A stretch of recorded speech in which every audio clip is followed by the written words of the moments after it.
Well, here we go again. The gang's all here with me as usual. I'm Hannah Scott-Joint, by the way. Journalists Leo Devine and Rosie Dawson, all taking a deep breath this morning after the past week. Politics never used to be this full-time for most of us. I liked it when I could pretty much ignore it, to be honest. I don't know about you, but I've been very easily distracted all week. I just get down to something, then there's another ping on the news notification, and off we go again. Is that how it's felt for you? It's just, I'm almost getting palpitations about it, I think. You know, it's just impossible to focus on anything else. And then, well, with sort of news this morning about who might be standing and who might not, I think the whole country's going to be having a panic attack, isn't it? I mean, I sort of think we were doing that anyway. What about you, Leo? Well, I mean, if it weren't so tragic, you know, it would be funny, wouldn't it? And lots of people on the great British humour on places like Twitter, I saw somebody saying, you know, if this were a soap opera, we'd be now complaining that the plot is so far-fetched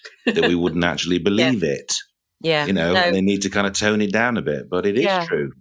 Absolutely. Well, it's been a bit of a week, obviously. And joining us to talk round it a bit, the Bishop of Manchester, the Right Reverend David Walker. Bishop David, I noticed from your Twitter feed that your recent House of Lords appearances have coincided with forced resignations of a Prime Minister, a Chancellor and a Home Secretary. And I'm just wondering when you're next in so that we can brace ourselves. I think I'm next due back in Parliament on the 1st of November, by which stage we could have yet another Prime Minister. Well, we will. Who knows what other government changes will have taken place. Well, I'm going to make a note of that, definitely, 1st of November, see what happens that day. But, I mean, first of all, your reaction to... Let's just focus on yesterday's events, shall we, at this moment? Your reaction to yesterday? Well, I guess if we're meaning that the decision of the Prime Minister that she should resign, I guess it had become inevitable that the previous evening. It was obvious when I was in Parliament the previous evening that things were not in a good state. There's a lot of noise coming from the Commons, and I was walking past with a colleague at one stage, and there was a lot of shouting, and clearly it wasn't. It was beyond the normal level of interaction. This was when the alleged mishandling over the getting Tories into vote was happening, is it? So you were actually there. Around 7:15, I'd come out of the Lords. I'd just finished on a bill I was speaking on and was walking to exit the Palace of Westminster towards the tube station. As we passed the Commons, there was a lot of shouting going on in the kind of corridors, the lobbies either side. And just to be clear, it's not usually like that, because, I mean, for those of us who don't spend our time in the Palace of Westminster, you know, you just don't know. But that is not how it usually feels. It doesn't usually feel quite like that, no. I think we'd sensed earlier in the day that things were getting a little bit sensitive when there's a very unusual event in the House of Lords when somebody tried to oppose a bill at first reading. Now, that might sound very technical, but it was so technical that they had to pause proceedings for 5 minutes while the lawyers took advice as to what was or wasn't allowed. But again, you don't normally get people pushing at the edges of the rules in normal times. It was a sense that people felt uncomfortable and unsure about what the rules currently are. So it feels like the sort of, I mean, in the Palace of Westminster, it's just felt like it sounds as if the kind of ground has been moving underneath everybody. That's a feeling that it isn't just a feeling in the country, but is very much a feeling there. Yeah, absolutely. And on Wednesday afternoon, we had an important bill. It was the energy prices bill, which is supposed to be saving everybody some money on their energy bills this winter. Apart from the front bench who had to be there, for most of that debate, 2.25 hours, there wasn't a single Conservative peer in the House. They were clearly so distracted by the things that were going on off stage that they didn't want to take part in the process of actually making laws for the country. I was struck by something Max Hastings said on the Today programme yesterday, when he was just reflecting on the current situation, obviously before Liz Truss's resignation. And he said, the problem is that the good people have simply not gone into politics. Now, I think by what he then went on to say, maybe he meant by good, competent and talented. But I also wonder whether he sort of meant moral. And I just wonder, Bishop, what your reflections on that are. I think quite a number of people on all sides of the House, though perhaps particularly Conservatives, friends of mine over many years, actually didn't stand for re-election in 2019. That the post-Brexit shenanigans that had gone on for 2.5 years, the vitriol with which they were being treated. I was talking to people who were getting hate messages, not from other members of Parliament, but from the general public, and a number of long-serving and very competent and capable members of Parliament just decided they'd had enough. They didn't need to do that anymore. And so I think we found with the election in December 2019, we lost a lot of the kind of people who are the calmer voices in Parliament. I'm just interested in the idea that you're telling us now this, David, and what's been happening and your thoughts, and you excluded. But if you think overall, I haven't heard much from church leaders or faith leaders overall about what's been going on. I'm not talking about you, but overall, I've been surprised by the lack of comment, given what you've just said. Particularly lack of comment about what? About policy, about morality, direction of travel? Well, Rosie's point about morality and the sense that, people are really suffering. And I'm interested this week, or the fact that it's the 40th anniversary of the Church Action on Poverty. That's taking place, I think, this weekend. There's a big conference in Sheffield. People are really suffering, aren't they? Their mortgages may be going up. They may not be able to buy a house. Their pensions are in peril. Cost of living is going through the roof. As I say, I haven't heard, maybe it's me, I haven't heard much from faith leaders talking about that absolute crisis that's going on. Well, I think some of that is because with so much other stuff going on, things haven't quite been reported as well as they might. And if I think back to Monday of last week, we were debating the economy. It was the first day back in the House of Lords. The Bishop of Durham made an absolutely blistering speech in which I don't think I'll ever forget when he said, children don't have time to wait for good things to trickle down. You only get one childhood. And if your childhood is being spent without warmth, without adequate food, you don't get a second bite at it. So I think in those sort of statements, made it in a very public setting, 4 bishops spoke in that particular debate, that there was some reporting of that on the media, but probably less than there would have been in less febrile But outside times. of the Lords, Bishop, outside of the Lords, in ordinary life, our pastors, our faith leaders, I think a lot again, just getting on with the practical stuff. I mean, so many churches I know are working on what it will mean to offer a warm welcome this winter, to have churches open more hours, which of course will add to the heating bills. That's why we took a decision last week and have released another £15 million for Church of England churches, that money that will go out to parishes to enable them to stay warm through the course of this winter, and say, if anything, extend their opening hours. So there's a lot of practical stuff going on. And I think we speak through our deeds probably more than we do through our words. I think I've heard faith leaders talking about the sort of economic crisis and its impact on people. I suppose just the last couple of days, I haven't heard them sort of say, well, look, this crisis in the Commons, this crisis with government, this government that doesn't function, is having a terrible effect on people. And maybe that's just because everybody's just sort of running to keep still at the moment, aren't they? It's just, and there's almost not perhaps the time to consider a response. I mean, Justin Welby tweeted some sort of compassionate words about Liz Truss, which is very good and very Christian. But I think also there needs to be those words about to everybody, as I say, who's in having this sort of collective panic attack, to somehow, I don't know whether it's for the church or other faith groups, to give reassurance in these times.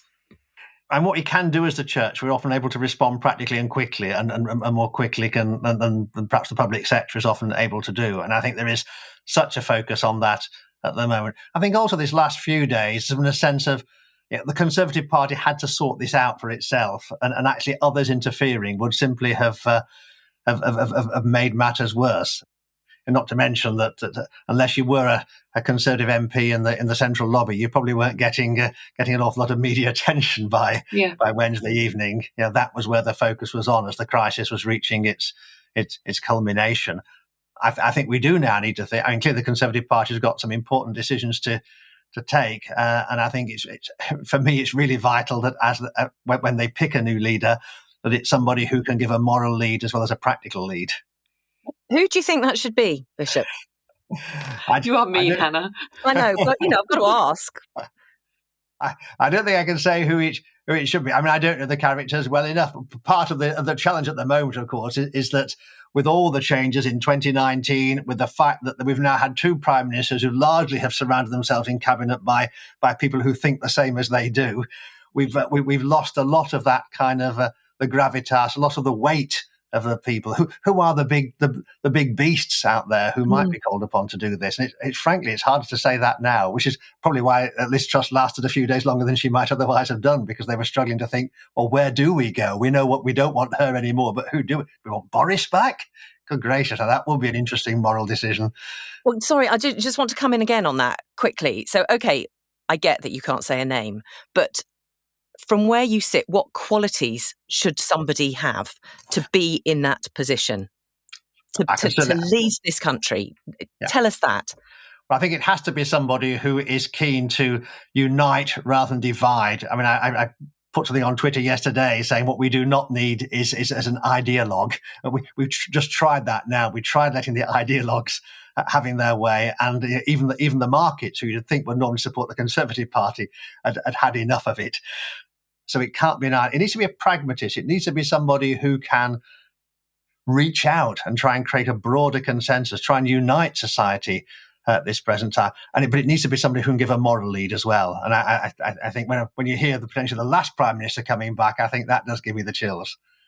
I was interested, one of the things that perhaps slipped the news this week is the appointment of the new Parliamentary Commissioner for Standards, who is one of your fellow Thought for the Day contributors, David, and he's Daniel Greenberg, and he's an Orthodox Jew.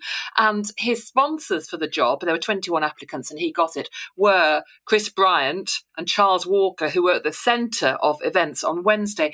And I mean, I know him a little bit, and he was talking to me about the ethical culture within Parliament that needs to change, and which then might have an impact on members' behaviour in the Commons and so on.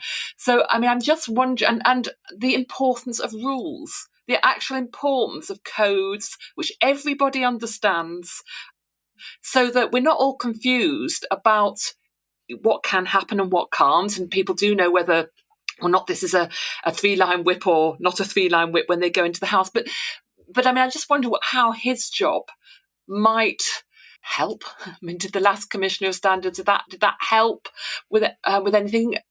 Well, it helps, providing that those who are in power actually allow the person to do their job. And I think the problem that we had, I mean, some of the rot set in maybe sort of, was it a year, 18 months ago? One loses track of time, when the Prime Minister tried to overturn a kind of a standards decision because it affected a friend of his, and tried to avoid that person facing the penalty that they properly should have faced, and eventually was forced to leave Parliament.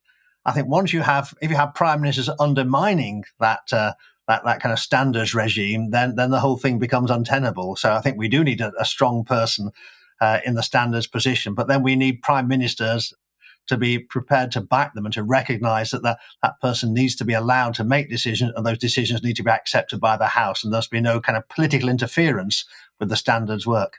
Mind you, that former Prime Minister you referred to is facing the Privileges Committee, which may, in fact, in the end, bar him from any attempt to come back. They've got time. And that committee must be allowed to do its work, whether or not he becomes the next Prime Minister again or not. That committee must be allowed to do its work without interference. That sort of work is not politically biased. It's the moral underpinning for the way in which affairs need to be conducted if we're to have the levels of trust that we need to enable us to work together as a nation. While you were talking, by the way, I was looking at the bookies. I don't normally grace the corridors or the environs of the bookies, but I do have the latest odds, if you're interested, which is Rishi Sunak, no big surprise there, is odds-on favourite, followed by Penny Mordaunt, then Boris, and last Ben Wallace. So Interesting what the bookies say. We're going to guess that. Bishop, let's just talk about, not what's happening in the higher echelons of power, but what's happening in the streets, in people's houses, in people's lives.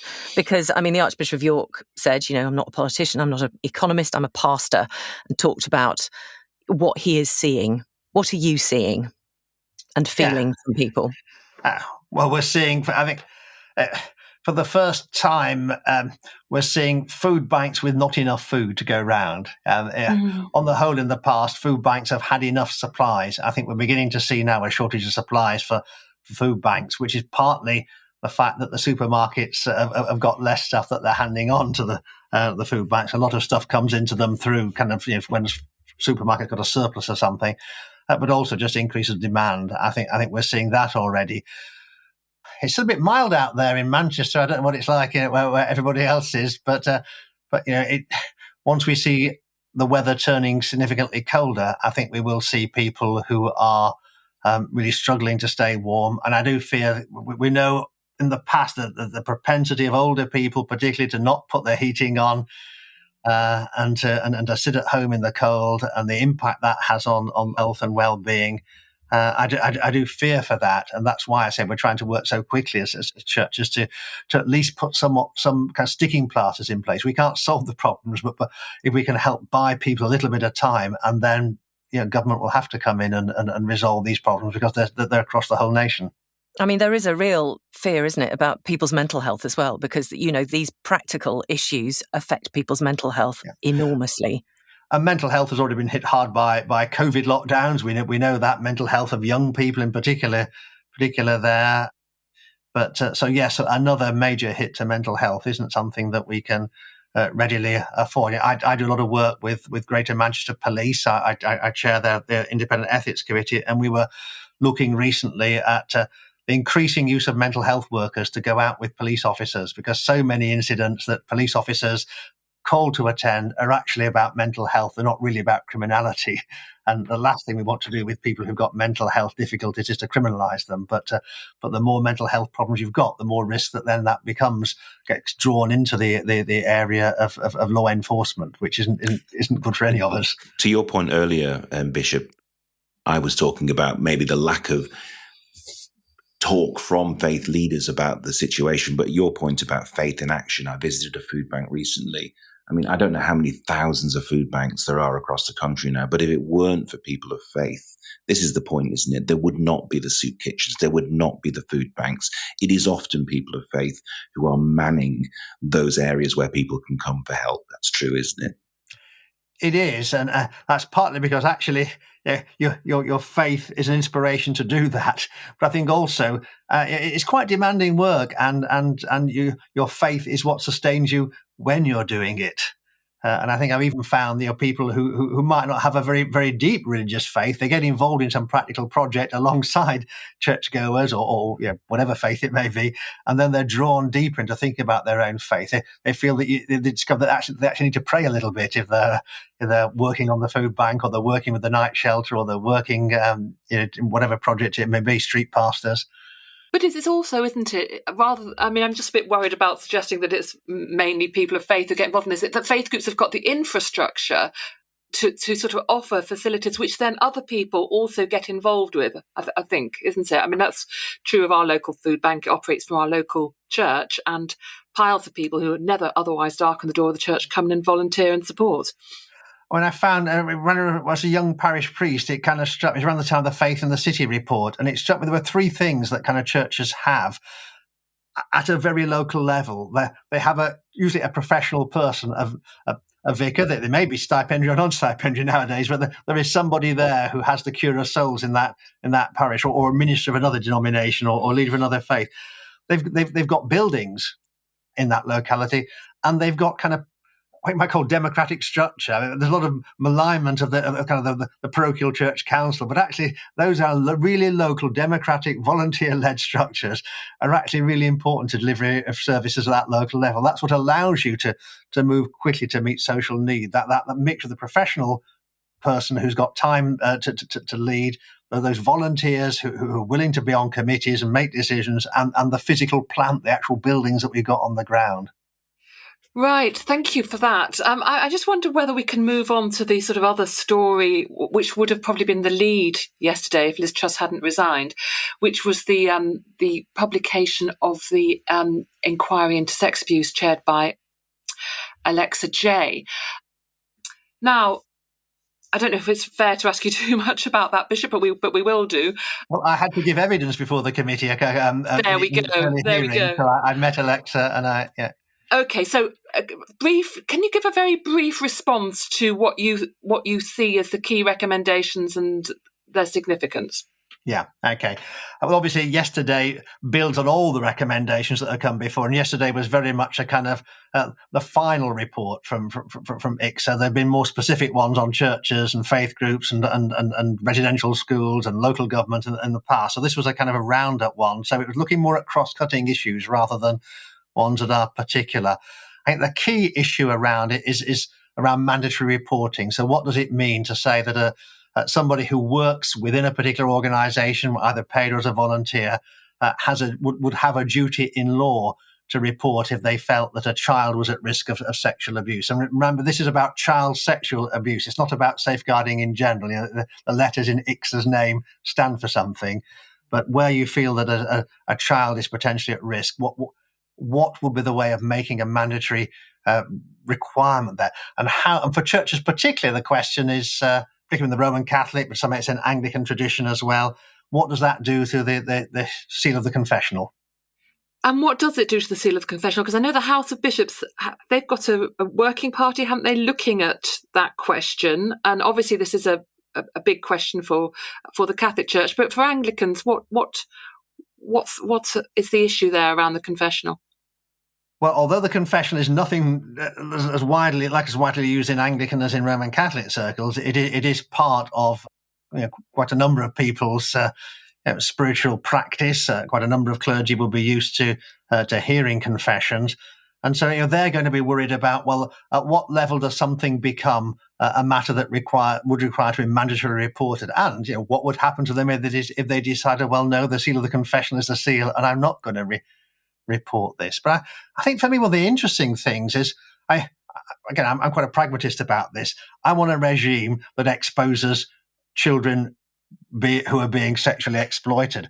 But I've seen it argued both ways. You can say, well, mandatory reporting, of course. So if somebody goes to a priest and says, Father, I've abused a child and I think I might do it again, and the priest mandatory reports. Well, that's one scenario. But the other scenario is where somebody goes to a priest because they know the priest can guarantee confidentiality, opens up with the priest and says, perhaps, Vicar, I'm a bit worried about some of the stuff I found on my husband's laptop, or I'm a bit, I thought I saw something going on in the vestry, or whatever it may be. And the fact that they've not relinquished control of the information at the moment they enter the priest's kind of study or whatever it is, might be the thing that actually allows them to work with the priest to get to the point where they do disclose, whereas otherwise maybe the information would never have come out at all. So it's not a simple, of course, mandatory reporting is going to work and is going to mean that we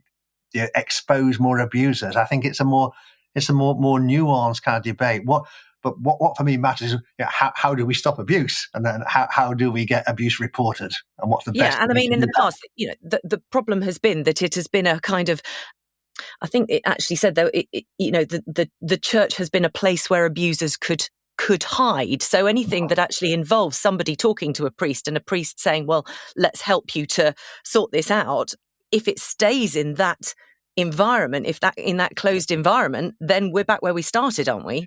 Yeah, and that's why I think the work of a priest in a situation such as that is to work with the penitent towards getting the matter disclosed to the authorities. Right. So that's what you're talking about. So It's about saying, actually, you need to take this further. We need to take this further, and I can maybe stand alongside you while you do that. Exactly.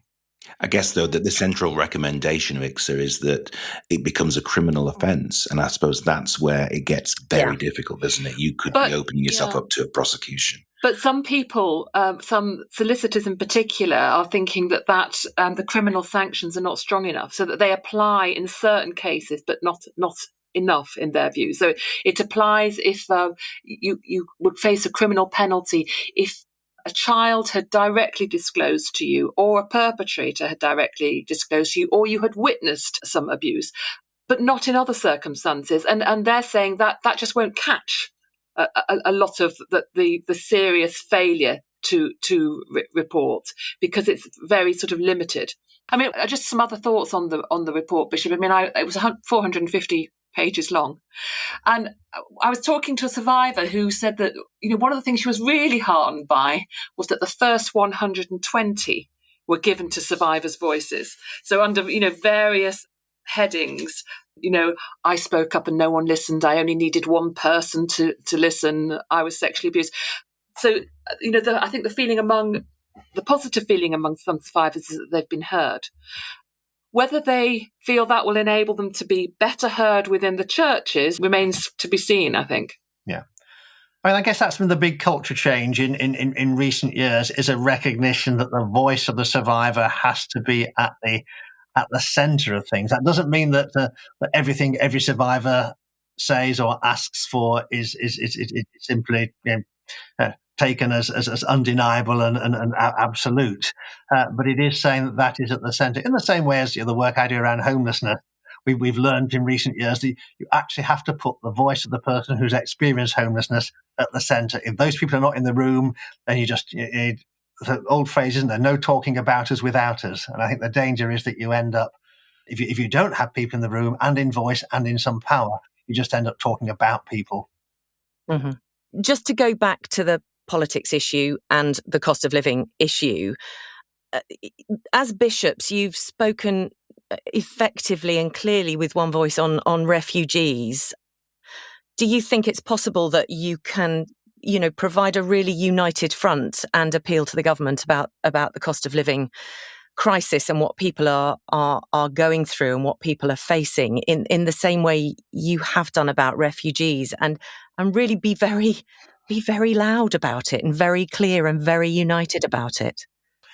I think we can unite around the fact that this is something that needs to be tackled urgently. I think because this is such a wide and all-embracing collection of issues, I think the sort of somehow come out with the Bishop's Manifesto might be arrogating rather more to ourselves than is proper. But what we can do, and what we will continue to do, as we've been doing in the Lords and elsewhere, is to try and keep the government focused on this. Whoever is leading the government, whoever is the relevant Secretary of State or Chancellor in 10 days' time, making sure they can't just get away with ignoring these issues.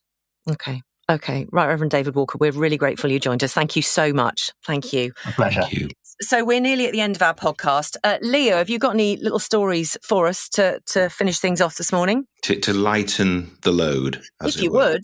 Well, I've been on this one before, but apparently many churches, not really light, but many churches since the pandemic, and Bishop David could tell us, they've not returned to offering communion in both kinds, bread and wine, because of contamination. Is particularly prevalent, though, in Anglican and Catholic churches, not so much with Methodists and Baptists, because you remember I reported before about those little UHT things you can get, with a shot of wine and a little wafer. I have a major problem with them, also environmentally. Anyway, yes, move on. But I was reading in The Spectator, don't read that very often, just saying, the Reverend Sue Kipling, I wonder whether she was married to Mr. Kipling, who makes exceedingly good cakes. But she was also a scientist for years at Imperial Chemical Industries, and she's done some experiments on polished metal under an electron microscope. See the science here?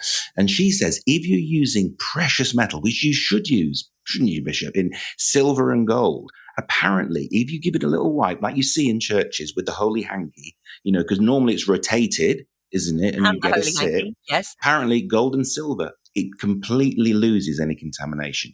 Don't take my word for it. This is the science. But if you use a ceramic chalice, I don't know how many people use ceramic chalices, it remains contaminated. So there you go. Bishop, what do you think? You've got to tell us, Bishop.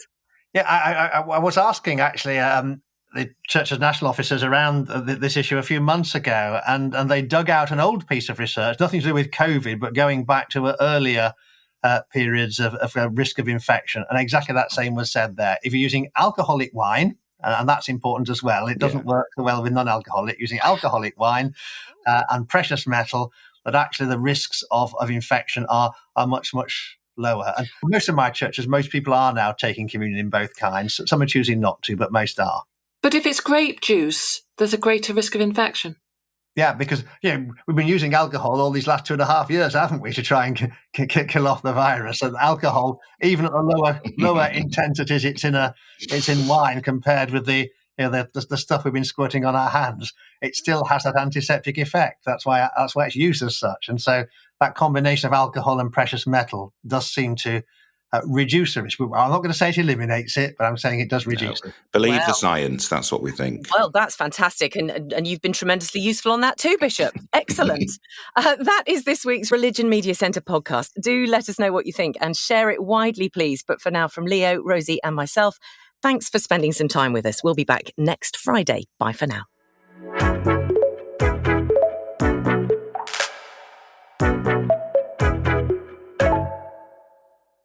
The Religion Media Centre is an impartial and independent organisation providing an expert resource for the media and other interested parties to help the reporting and understanding of religion and beliefs. You can find news, fact sheets, briefings and lots more on the website at religionmediacentre.org.uk, where you can also sign up for a daily roundup of stories about religion and belief from the UK and around the world straight to your inbox. If you'd like to support the podcast and the work we do, contributions are very welcome. Thank you if you do, have or will. It all helps us continue to tell the stories that matter, and it's hugely appreciated.